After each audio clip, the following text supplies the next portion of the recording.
Hello and welcome everyone. I am Sunshine with Outdoor Chattanooga. Tonight, if you are looking for Bike Maintenance 101, how to fix a flat tire, you are officially in the right spot. That is what this virtual workshop is about tonight. We want this to be a live interactive workshop. So even though we are virtual and doing it from Zoom, there are some ways that you guys can interact with us tonight. One is through the chat function, which I see a lot of people utilizing to let us know where they're joining us from this evening. We have 25 people on the call with us or in this webinar tonight. If you want to throw in the chat where you're from, that would be awesome. I've included a link, a sign-in sheet for a sign-in sheet. I'm going to do that one more time real quick.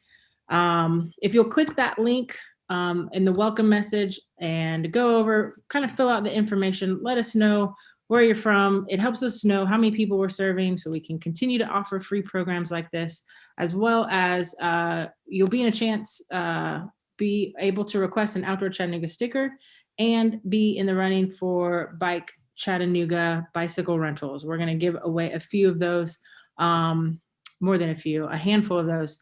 And maybe everyone on the call will get one of those tonight.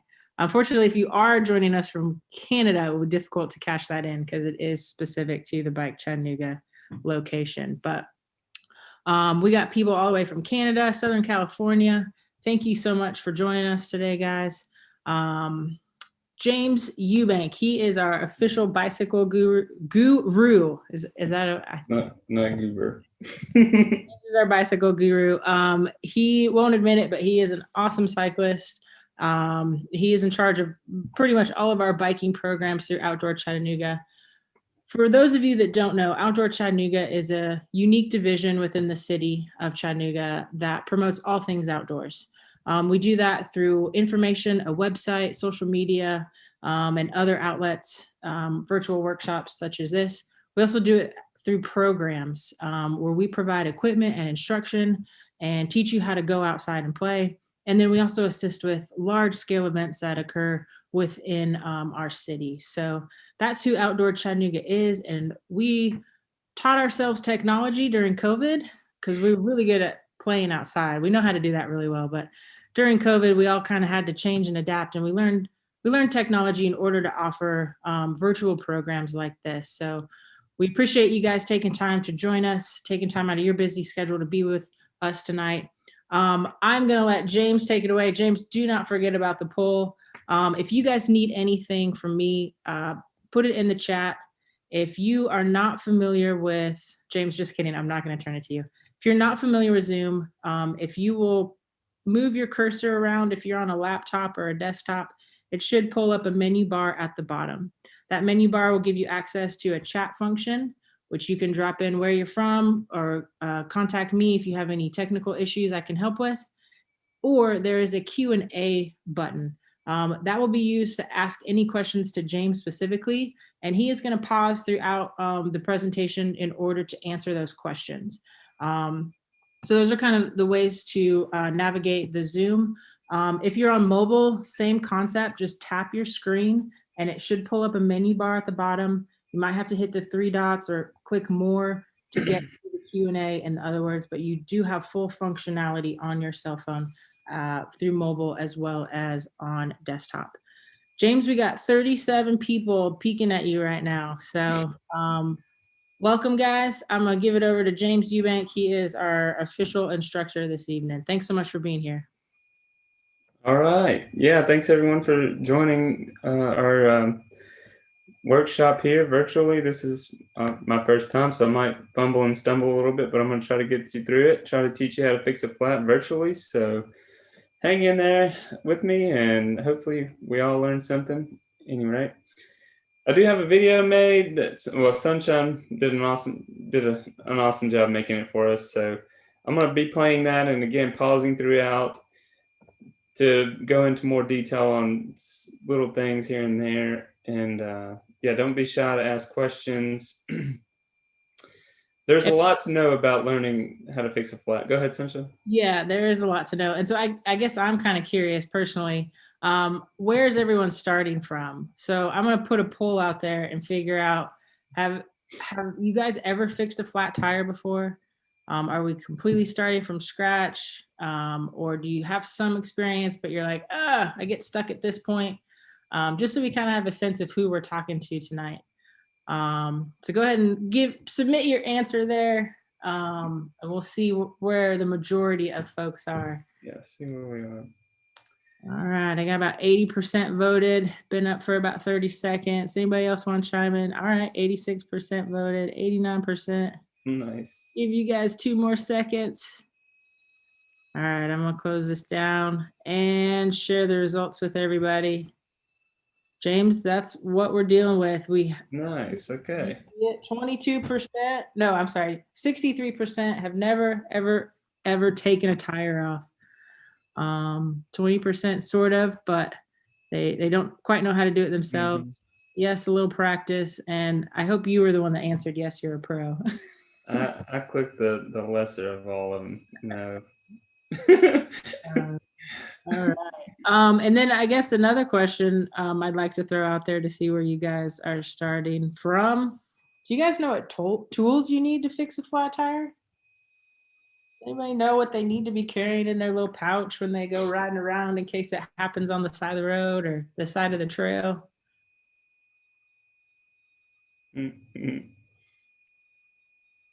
Leah has said she's experienced a flat tire. Womp womp. All right, we got 87% of the votes in. I'll give it a few more seconds. All right, let's share this with everybody. Hopefully you guys can see it when I share it.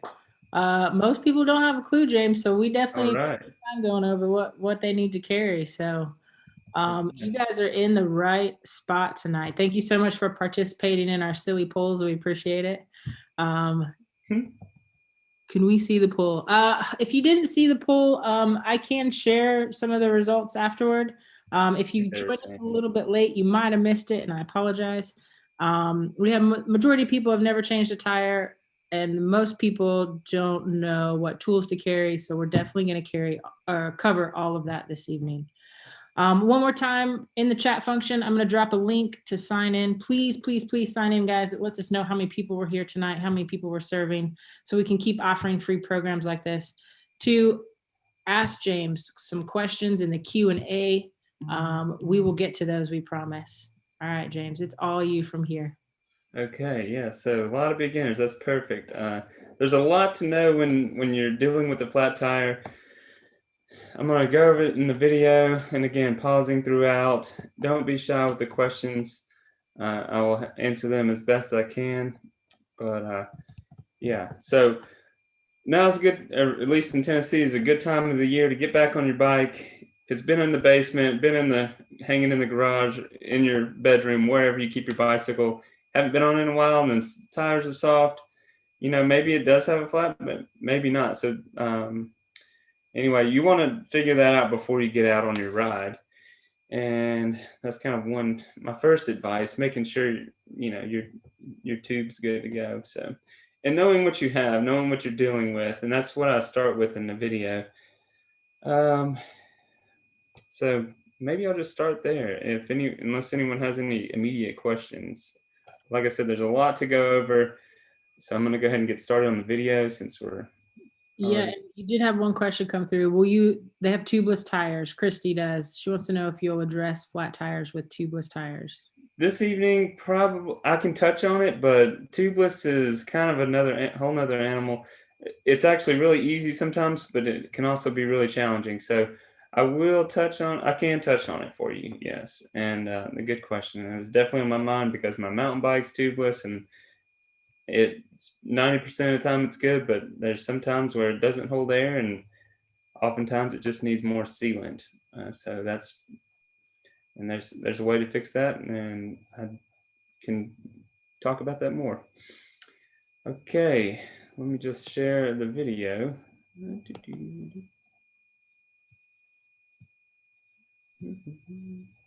Yeah, thanks for being with us tonight, guys. 35 people on the webinar. We appreciate you taking time out of your schedule to be with us tonight. Yeah. All right, ready or not? Hello everybody, I'm James from Outdoor Chattanooga. Today's virtual learning opportunity is going to be going over how to fix a flat on a bicycle. Today I've got a few examples of flat tires on a variety of different bicycles. So I'm going to talk about how to identify what caused the flat, and then removing the wheel and fixing the flat and putting everything back together. So a few tools you're going to need to remove your wheel and fix your flat are going to be either an adjustable wrench or a 15mm wrench, depending on what you have, tire levers, a new tube, and of course a bicycle pump. So you gotta... Okay, I'll already go ahead and pause it. Maybe I'll stop sharing real quick.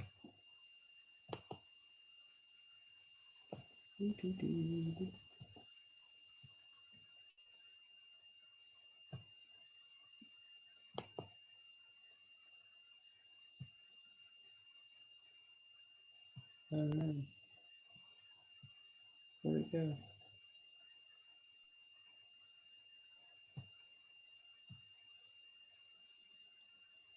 go? Guys, while James is looking for whatever he wants to show us, if you want to drop in the chat, let us know what kind of bike attachment you have. Are you dealing with a kid's bike that has like bolts and nuts? Do you have a quick release? Do you have a through axle? Let us know what type of bicycle you have.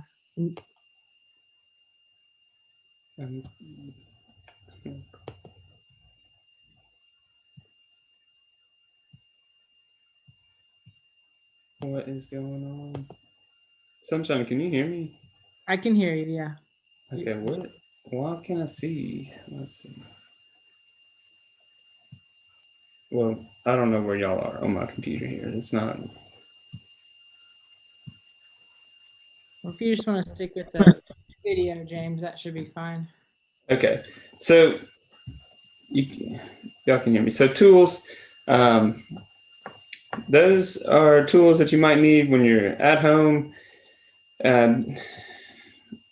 Real quick and easy. So one thing I didn't mention in that, because I didn't have it with me, was a patch kit. So if you're on the road fixing a flat or on the trail fixing a tube, a patch kit can go a long way if you don't want to carry a tube or to have room for a tube. So that was one thing I wanted to add to that. Got a flat on your bike. One of the main things you need to know is what you're dealing with. If you're dealing with a kid bike, you're likely going to need the 15mm wrench to remove the wheel. If you're dealing with a kid bike, again, you're probably going to need a 15mm wrench, and simply take the lefty loosen to take the nuts off to remove the wheel. This should work front and rear. Loosen the nuts, remove the washers, and the wheel should pop off. This bike has a through axle. To remove a through axle, simply open the lever to the open position, unscrew it until it lets go, and then pull the axle out, and then your wheel is off.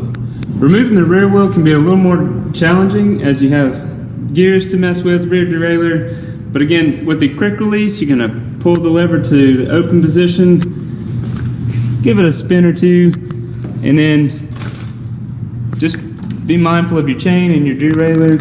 Move it around so that you can get the chain away from the cassette here. And when you lay the bike down, lay it down on the left side, the non-drive side, to prevent any further damage to your bicycle. When removing your rear wheel, before you do anything, you want to shift it to the highest gear, the hardest gear. Make sure it's all the way in that smallest cog, and then it's ready to remove. So our bicycle here has the V-brake system, and to remove the V-brake, you want to squeeze these two levers together and essentially get this metal piece here past this so that it opens up the brake. This particular bike has a quick release on the rear. You want to flip that lever to open position.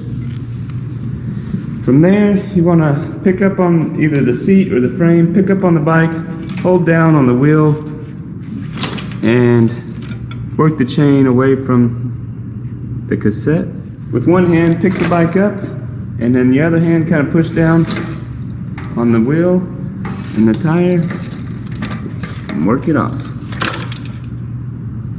Once you have the wheel off the bike, you're gonna... Let's see if I can figure out where everyone is.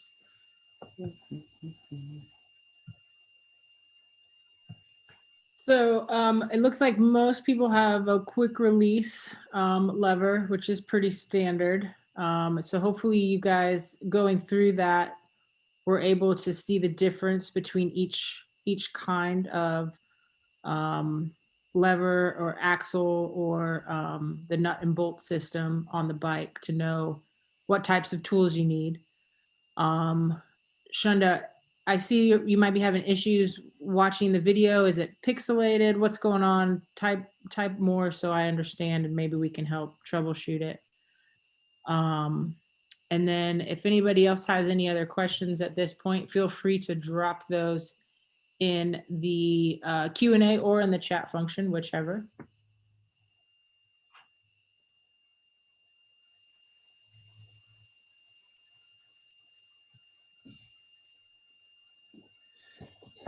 So what was the question, Sunshine? I missed it. Just people were saying mostly they have quick release. Shunda was having issues with watching the video. It's kind of cutting in and out for her. Okay. Unless I hear from other people that that's happening to them, Shunda, it may just be a Wi-Fi issue on your end or internet issue on your end. If anyone else is having issues, please let us know. But so far, you're the only one that said anything. I'm glad you can hear clearly. And yes, for somebody else asked, we will share the link for this whole workshop as well as the recorded video for you guys to refer back to later in case you miss anything tonight, okay?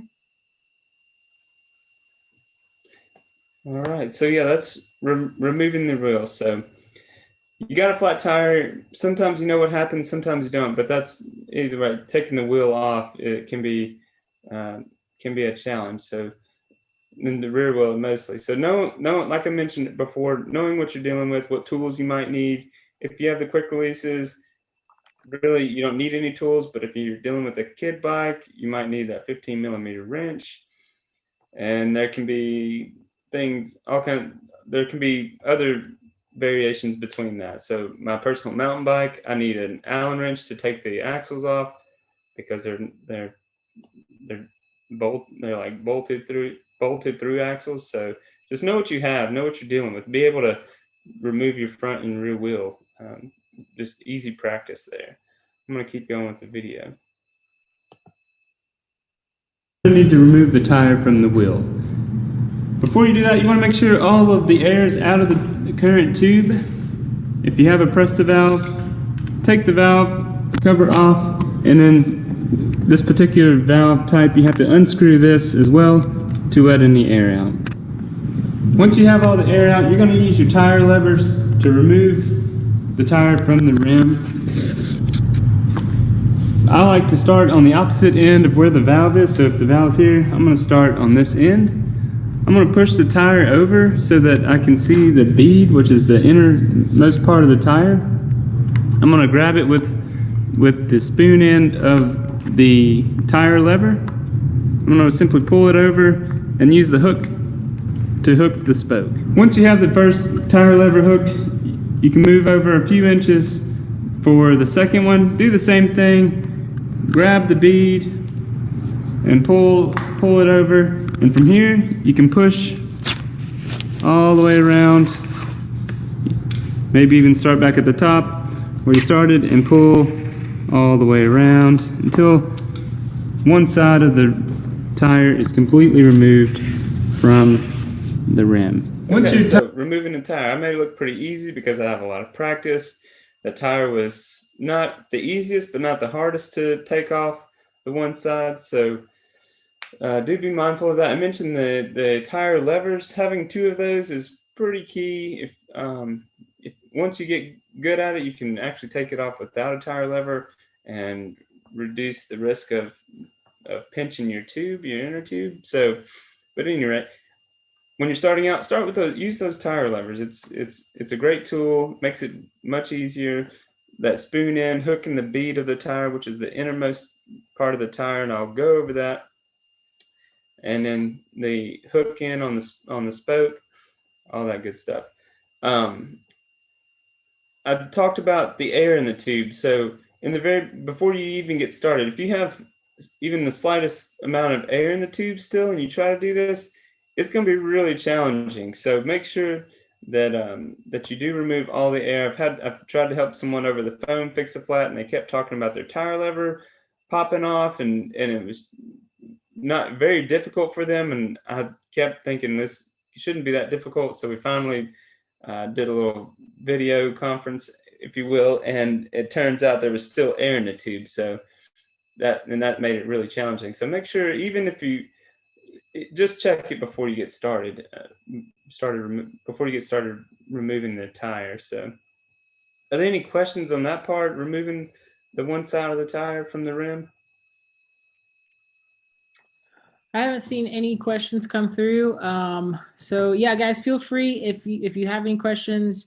You're like, I don't even know what a tire lever is. I need you to cover that more in depth. Please put in the chat. Let us know, and we can always go back and recover something that maybe is a little unclear. But as of right now, I don't see any questions. Okay. This, I don't think I mentioned, but the video is pretty redundant. Just to cover it a few times, you'll probably hear it 2, 3, 4 times. So if you don't catch it the first time, don't worry. I'll probably go back over it. And again, I'll probably stop the video and talk about it one more time and give you all the opportunity to ask a question. All right, and rolling. So the tire's off on one side. I try to avoid taking the tire all the way off, and I'll go over that in just a minute. But tire is off, halfway off. You're going to remove the inner tube, simply pulling it out, and then pulling the valve out of the valve hole. And this is your inner tube. We don't know what caused the flat on this bike, so that's what we need to figure out next. You want to make sure all the air is out of the tire. You want to break the bead. So when you break the bead on the tire, you're simply just squeezing, getting the tire away from the rim, just like this. This is the rim, this is the spoke, and this is the hub, just for reference. And then the tire this is the bead, the very end of the inside of the tire. This is the sidewall and tread. So just some basic knowledge there. These are your tire levers. There's a spoon end and a hook end. You want to take this spoon in, go underneath and grab the bead, like I mentioned earlier, the very inside of the tire. Hook the bead with that spoon in. The hook can hook onto the spoke. All right, now I'm going to take a second one. I'm going to go a few spokes over and do the same thing. Grab the bead, simply roll it over the rim and hook it. And at this point, with this one, we can just roll the tire off. Generally, I don't take the tire all the way off because later it helps you figure out what caused the flat. And I'm going to guess the valve is messed up on this, causing this flat. The metal on the rim can actually cut the valve. As you might can see here, some cuts in the valve. But I don't know for sure. So another type. Okay, so taking the tire all the way off, it's not the end of the world, but it's also helpful if you just leave it on and keep it from spinning around on the rim so that you can reference back to it. So if you do have a type of puncture, you can kind of figure that out. So that's the reason why, one of the reasons. Type of flat is a puncture flat. You ran over something, you got something in the tire that punctured the tube, causing your tube to instantly go flat. Another one is a snake bite. If you're running soft tires and these tires are really underflated, a snake bite can happen. You hit something, the tire pinches the tube on the rim, causing 2 little slits that look like a snake bite. So when inspecting for your flat, what caused it? it could be from the rim strip being placed on the rim incorrectly. So here's an example. This is taped on. You can see that it covers the nipple hole of the rim all the way around. And again, you just want to inspect this to make sure this isn't the reason you're getting flat tires on your bicycle. We don't know what happened with this one, so I'm going to air this tire up. There's a lot of information there, but I'm going to go back over it. So what causes flats? The last one I mentioned, the rim strip. Probably not the most common, but it definitely happens, and it can be a tricky one to figure out because you can check the tire for any debris, find nothing, put a new tube in, air it up, and the pressure from the tube can actually, if it is from the worn out rim strip or misplaced rim strip, the tube can actually find its way into the nipple hole and kind of bulge out and pop at that point. So that is definitely, it can definitely happen. So checking the rim strip, making sure again that it's totally covered on covering the nipple hole for the spoke nipple. So the other ones I kind of touched on, the snake bite. Like I said, if you haven't been on your bike in a while and you pull it out of wherever you store it, go down the road, go down your stairs, your driveway, whatever, hit the slightest dent or hole or curb or whatever, the tire pinches on the rim, and it pinches that tube inside, so it cuts two holes in your tube from where it hit the rim. So they call it a snake bite. It kind of looks like a snake bite. Again, not from actual snakes. And then another puncture would be you ran over some sort of debris and it punctured your tire somewhere along the way on the sidewall, on the tread, and put a little hole in it, causing you to have a flat as well. With this particular tube, it actually came from the valve. The valve was crooked, and I'll show that what that looks like, what it shouldn't look like later in the video. But the valve was crooked. It looked like when whoever the bicycle owner would remove the pump, they would push it side to side, and that pushing side to side cut the metal from the rim, cut the valve. So that's actually what ends up happening with this one. I hope that's not a spoiler alert for anyone, but so there's several things that can go wrong with your tube, but you definitely want to figure out what caused the flat before you proceed. And try to figure out what caused the flat. Not all pumps can accommodate all tubes. So I mentioned this valve being a Presta valve. This particular pump has a hole that's smaller for the Presta valve and a hole that's bigger for the Schrader valve. So pumps nowadays, they have the one hole that accommodates the Presta and Schrader. That goes back to knowing what you're dealing with, knowing what valve you have, what type of pump you have. If you don't know what valve or own a pump and you go to buy one, try to look for one that just has the one hole that accommodates the Presta and the Schrader. It just makes it a little easier for you, especially if you're looking at a hand pump. Nowadays, they definitely have ways to make it work for both valve types. So again, pushing this into the smaller hole, pushing the lever down to lock it on this particular pump, and then airing it up to figure out where your hole might be. Once you've added a little air, this particular tube has what's known as the snake bite. So snake bite on a tube has generally two cuts from where it hit the tire, pinched the rim, right here and right here. You can really see. So snake bite's pretty easy to identify. If it is a thorn, you're going to want to, it's going to be a slow leak. You're going to air the tube up a pretty good bit before you can find the hole. Try to find the little hole. You can also sprinkle some water on the tube. You can also check the actual tire for anything. You can use a piece of cloth. If it is something sharp, it will catch on the cloth and not your fingers. Go all the way around the inside. Whatever caused the puncture, you're going to want to find inside the tire here and remove that. Anyway, Once you figure out what caused your flat, you can go ahead and replace it with a new tube. So if you don't know what size tube you're going to... It's real important, like I said, to figure out what caused your flat. Again, if you haven't been on your bike in a while and you just roll it out and the tires are soft, it's perfectly normal for your tire to lose air over time. So know that. If you went out on a ride, you got home, the tire was inflated, you go out for the next ride and it's completely flat, there's a good chance you ran over something. So don't just take the tire off like we just did. Pull the tube out and put a new one in without checking, because if it is a piece of metal, glass, whatever type of debris is in the tire, it's likely still there. And if you put a new tube in, air it up, that air pressure is going to push right through that debris and you're going to have another flat. So very important to go around and around, make sure you figure out what caused it.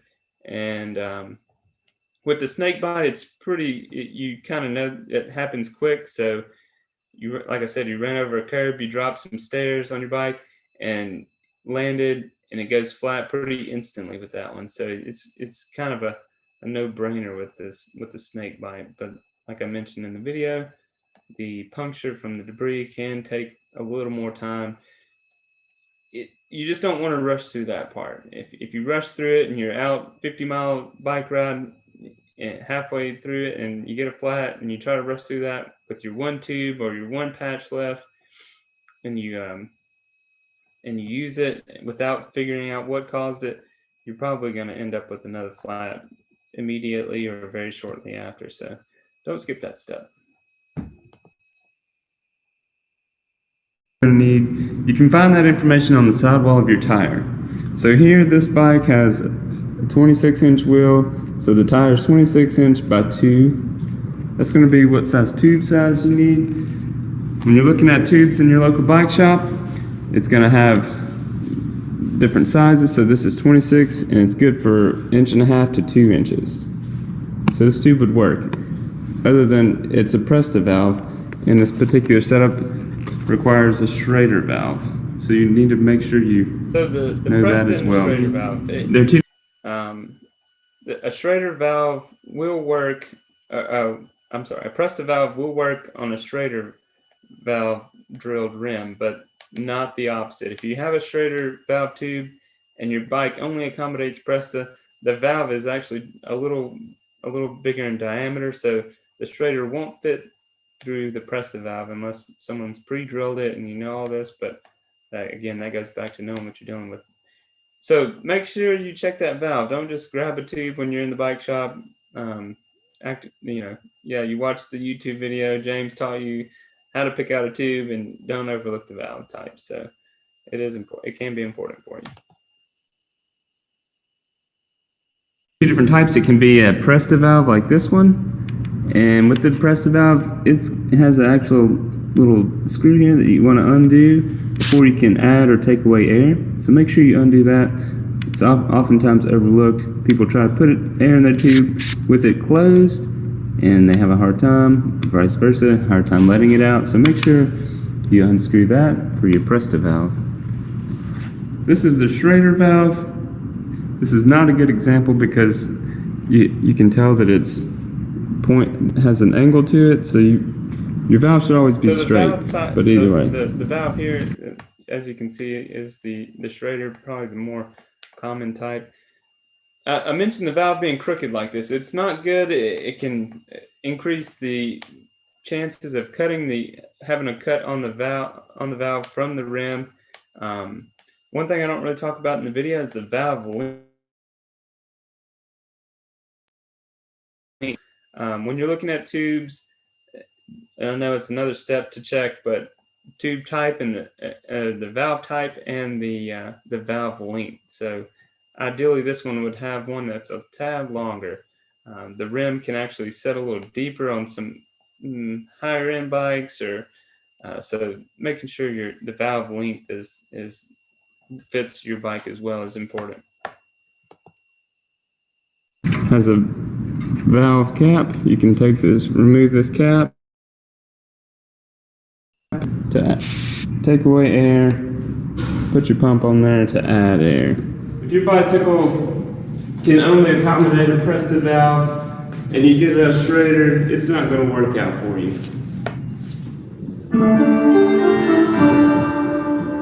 This bicycle needs a 27 1/4 inch. So 27 inch is what we need for this one. Another bike over here is probably 700C. That's a common size. 26 inch, 29 inch. There are a variety of sizes. So just make sure you check on your tire what size tube you need before ordering or going out and buying one. And then when you get it, it's going to be completely deflated. Before you install it, you want to add a little inner tube. You figured out what caused your flat, one side off, and you figured out what caused the flat. You fixed that or addressed that issue, and we're moving on to going ahead and putting a new tube in. I don't really talk about a patch kit in the video, but you can go the patch kit option. I know if you're on a road bike, it's a lot easier to carry, a patch kit and a little hand pump. But you can get a little pre-glued Park Tool patch kits for a few bucks, and there's 6 or 8 or maybe even 10 in the pack, and you can limp home with that. So it's a good it's more compact to carry and can get you home, with less bulk. But I think either way, you can carry both a patch kit and a tube, and just cover your bases there, and be ready for anything, for any type of flat.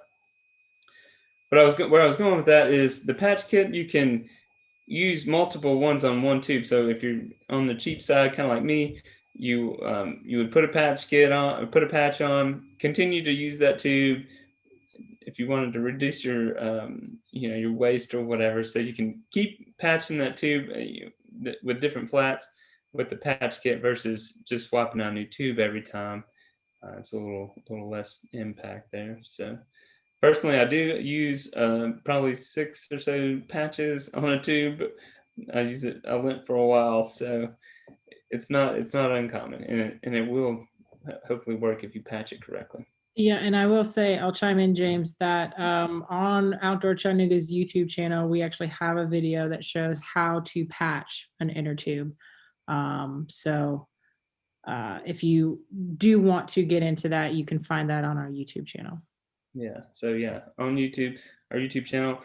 Good point, Sunshine. It is a good resource, and like I said, the patch kit, I personally use it more than I replace a new tube. So once once I start running low on patches, then I know it's time to get a new tube and a new patch kit. So I don't know. It looks like we may have lost James. Gotta love when technology doesn't work. All right. Well, until he chimes back in, let's see if I can pick up where he left off. Somebody just said they wanted to know about pinching the brake pad. That is for a V brake. Let me see if I can show that again real quick. All right, bear with me, guys. I apologize. I don't know what happened to James. Share sound and sharing.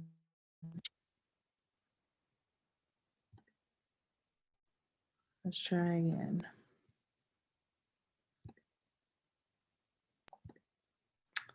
All right, hopefully you guys can see this and hear it. remove the V-brake. You want to squeeze these 2 levers together and essentially get this metal piece here past this so that it opens up the brake. Okay, hopefully that helped answer Jessica's or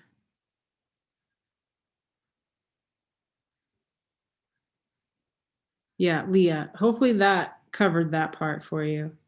You're just kind of pinching the two metal pieces together to get that back where it was. All right, I am going to get back to where James was on the video, and you guys feel free to ask questions. I'm just not going to be able to see the chat or the Q&A until I pause and stop sharing the screen. So bear with me, and here we go. I think he was talking about the valve types. You guys somebody was very glad they finally learned they have a pressed valve. It does make a difference. And size, the inner tube sizes, that always confused me too, but all right, I think we are right. Any dirt, pick up any debris. Completely deflated. What size tube you need before ordering or going out buying one. And then when you get it, it's going to be completely deflated. Before you install it, you want to add a little air to it. With the tube slightly inflated, you want to make sure that you don't let it hit the ground, any dirt, pick up any debris. If you do that and put it in, the pressure could puncture the tube again and you still have it flat. To start, I would put the valve into the valve hole here, all the way, and then start to tuck the tube in, working your way on the opposite sides, tucking it in the tire until it's all the way tucked in. Once the tube is inside the tire, you're going to fold the bead, the innermost part of the tire here, back onto the rim. And we're going to start opposite of where we took it off. So we're going to start at the valve, simply roll it over, and again you're going to do just like you did with the tube, chasing it on both sides, otherwise it'll just come off as you go around and around and around. And then it's gonna start to tighten up here. Once you get here, you can use your tire lever, or with some practice, you can just roll this bead onto the rim with your hands.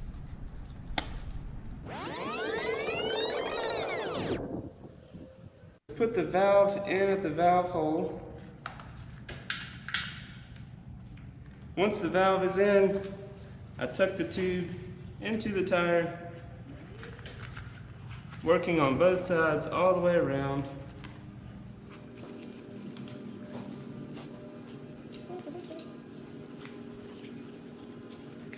Once the tube is tucked in, you want to start at the valve, opposite of taking it off. Start at the valve and roll the bead onto the rim. You want to make sure you do it on both sides at the same time, otherwise you'll just chase the tire off of the rim. So once you get about here, it's going to get a little tight. Just keep pushing, and it rolls on. Nice and simple with this particular setup, but not always. You might sometimes need to use those the tire levers again. And then from here, we'll air our tire up, pump the tire up to the recommended tire pressure, which should also be labeled on the side wall. Tire pressure 90 psi, that's pretty high. So he talks about the PSI, which is the pressure per square inch. The amount of air that goes in an inner tube varies greatly between inner tubes and tire sizes. So you can find that information on the side wall of the tire, just like the size of the inner tube that you need was on there with his 26/2 example. The same thing, you'll find a range for the PSI, and the pump that is in this video has a gauge on it, which will show you how much pressure you've then put into the tire. So you want to match whatever the recommended range is. If it's underflated, you'll end up with a snake bite. If it's overflated, it can explode. It can pop. So you want to be within that range. So again, check that sidewall of your tire. It does actually have a lot of information on it that you'll need in order to know what you're working with. But also pretty common with these skinny tires. I do like to check the bead to make sure it's pretty even all the way around. And the bead line, there's this little line. Just want to make sure it's not tucked underneath the rim. Once you look around, all the way around, looks pretty good. Should roll pretty smooth.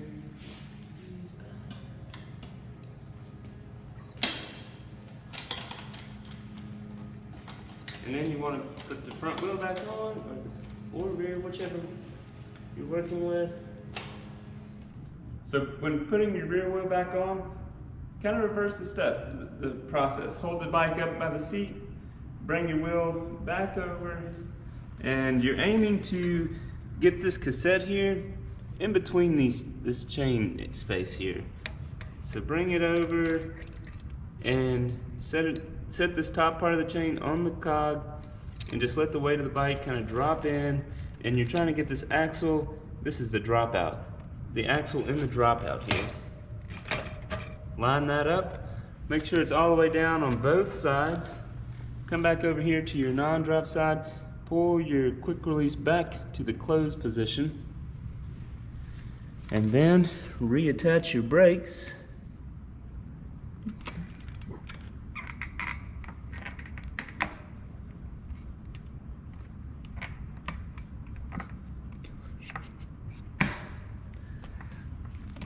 Once your brakes are attached, give the wheel a good spin, squeeze the brakes, make sure your brakes are still working properly, and continue your ride. So guys, for me, that was really hard. First few tires that I changed, especially dealing with the rear, getting it back on with the rear derailleur and the cassette and the chain, and just dealing with all that was not easy. So just practice makes practice, right? The more you practice it, a little easier it becomes. If anybody would like to see that one more time, I can run that back again. Where he does re-show how to do the brake. And hold on, I'm checking the chat real quick.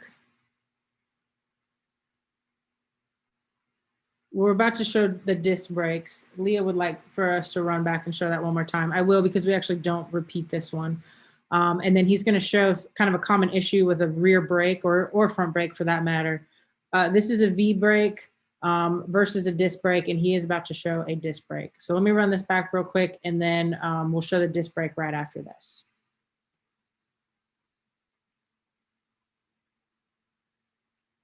So showing how to put the front on with the quick release. And then so when putting your rear wheel back on, kind of reverse the step, the process. Hold the bike up by the seat, bring your wheel back over, and you're aiming to get this cassette here in between this chain space here.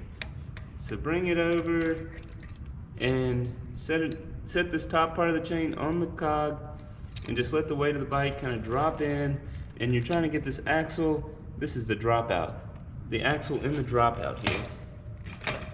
Line that up, make sure it's all the way down on both sides. Come back over here to your non-drop side, pull your quick release back to the closed position, and then reattach your brakes.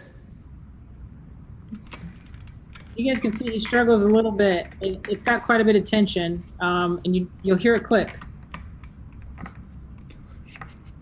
when it finally gets in place. Once your brakes are attached, give the wheel a good spin, squeeze the brakes, make sure your brakes are still working properly. That's an important step. Go ahead and crank the wheel and squeeze the brakes to make sure they are functioning again. Continue your ride. With this style of brake, you have these little bars that can come out from behind the brake. If you see this, it's not a big deal. Your brakes will still work, but you don't want this hanging out. So all you have to do is simply push it over and tuck it back underneath here. So putting the wheel back on your disc brake bike, put your chain. On this particular bike, it's a single speed, so just have one gear to worry about. And then line the dropout up with the axle. And you're also going to be mindful of your brake here. So this is the brake rotor. You don't want to touch it with your fingers. It can contaminate it and it won't work as well. So just make sure it's lining up with the brake caliper.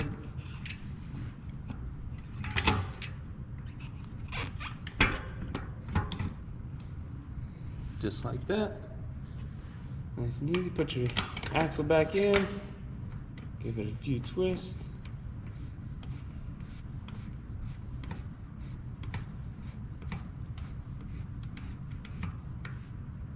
Pull the lever up back to the closed position. Check the brake, make sure it's not rubbing. And you're good to go. Get the wheel nice and snug in the dropouts. You don't want this quick release to be too loose. You should have a nice impression of it in your palm once you close it. If you're having to really push in too hard, loosen the side, make it so that it's easy for you to close again, so that you have a little indentation and that you can read closed. Maybe you can see that closed right there. And your flat is fixed.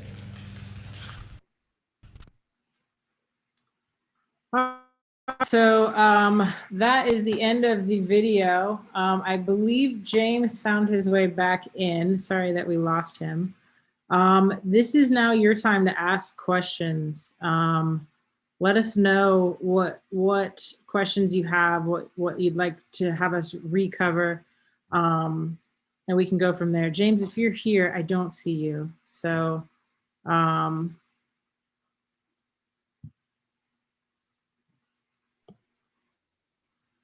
yeah, James, you came in as a regular participant, so you may need to, but I did allow you to talk, so we just can't see you anymore. You can hear me talking? Yeah, I opened it up so you can talk. We had one question come through that I don't know if I know how to answer. It was from Wendy. She wants to know, one of the wheels, the spokes on her wheel is getting rusty, but she's not sure why. Is that something she can clean up, or should she just go get a new wheel? Likely you can clean it up. It can depend. It just really depends on how rusty, how corroded it is. I would say it's fine, but it's hard saying without actually seeing it.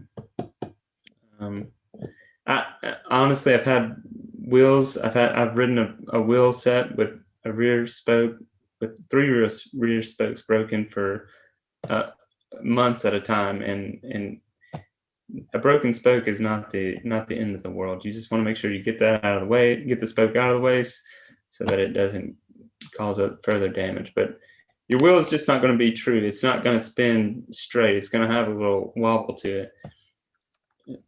Yeah. So. Yeah. Okay.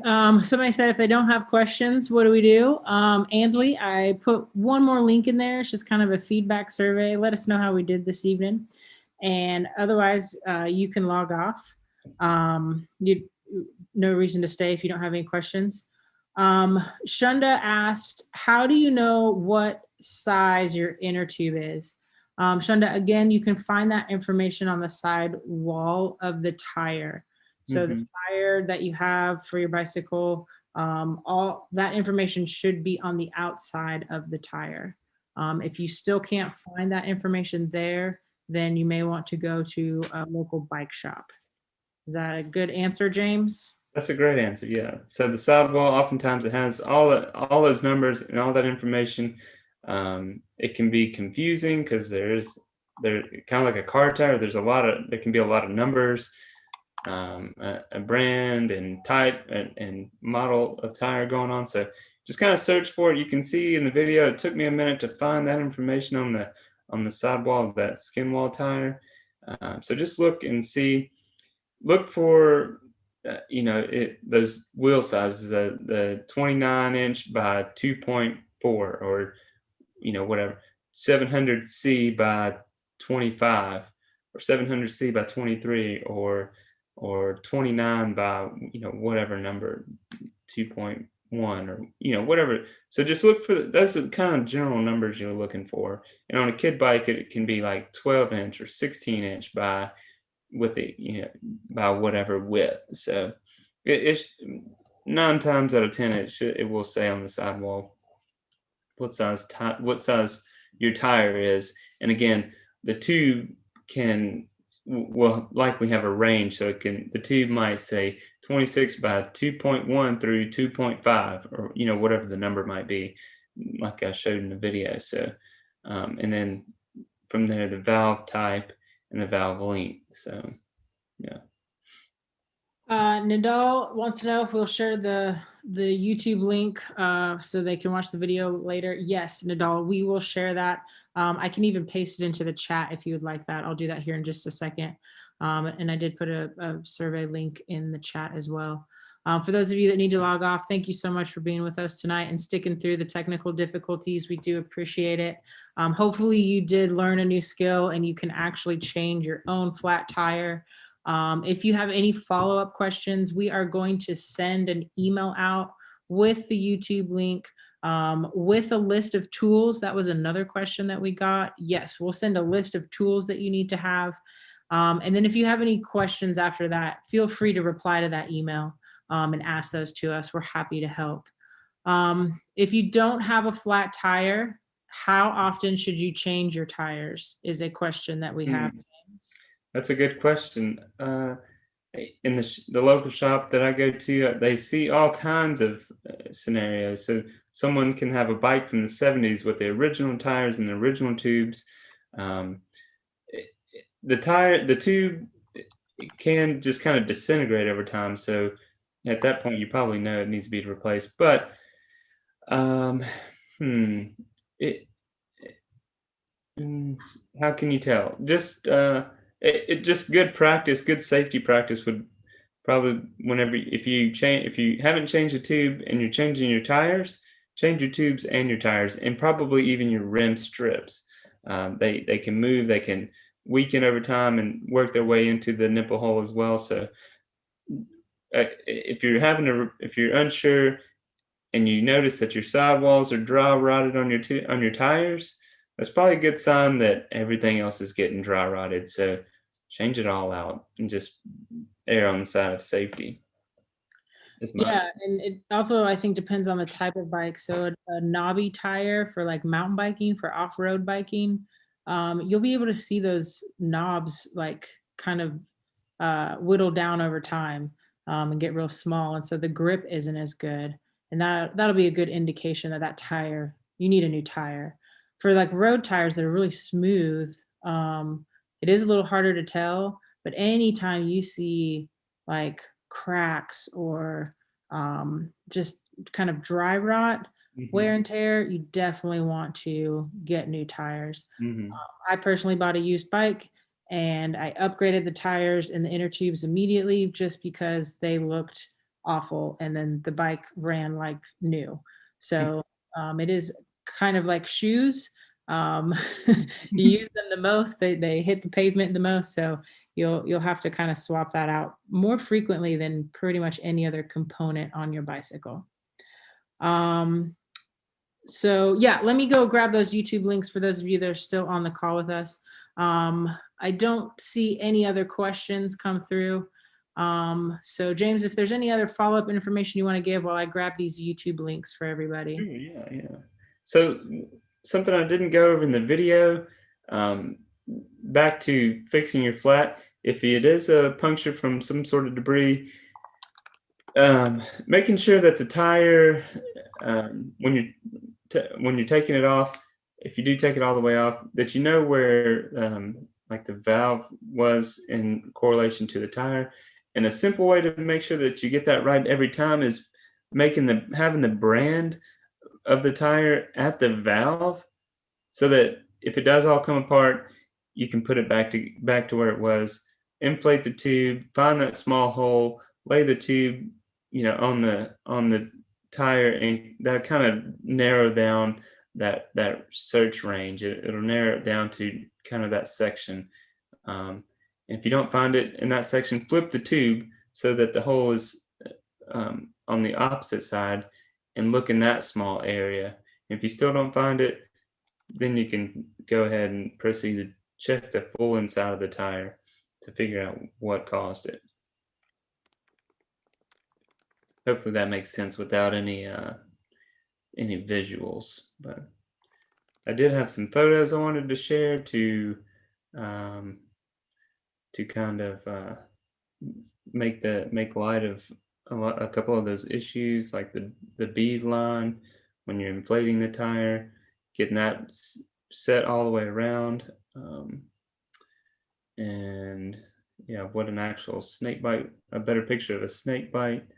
Those are all things you can Google and find. Yeah. All right. We have wrapped up all the questions in the Q&A. I want to thank you guys again for taking time out of your day to spend an hour with us, learning a new outdoor skill. Hopefully you learned enough tonight that you are able to change your own flat tire, or at least get deep into it and kind of work yourself through it. If you do have any follow-up questions after you get the email with the YouTube links for the recorded video and a toolkit list, feel free to contact us. We're happy to share that information with you and help you troubleshoot any of the issues you might be having. We do have one more workshop we're offering in this series that we've been doing. It's backpacking basics, introduction to backpacking. So if you're curious about that, please make plans to join us on March 23rd. You can register through Eventbrite the same way you did this class. That'll be the last one for our virtual series, unless I can convince the powers that be to let us keep doing this once a month and make this a regular thing. I think it would be beneficial. If you don't already, go find us on Facebook, YouTube, Instagram, smash the like button, subscribe to us. Go check out our website. If you don't live locally, you're going to visit Chattanooga someday and you want to know where all the cool things are to go do outside, that's why our website exists. So I encourage you to go check that out. If you do live locally and you just need some inspiration, maybe find a new trailhead, find a new place to rock climb or paddle or bike, that's why our website exists. And you can also find the programs that we're offering there as well. Thank you guys so much. We're going to wrap it up. We appreciate your time tonight. And thank you, James, for sharing what you know. Hey, you're welcome. Thanks everybody for showing up. Sorry for the technical difficulties.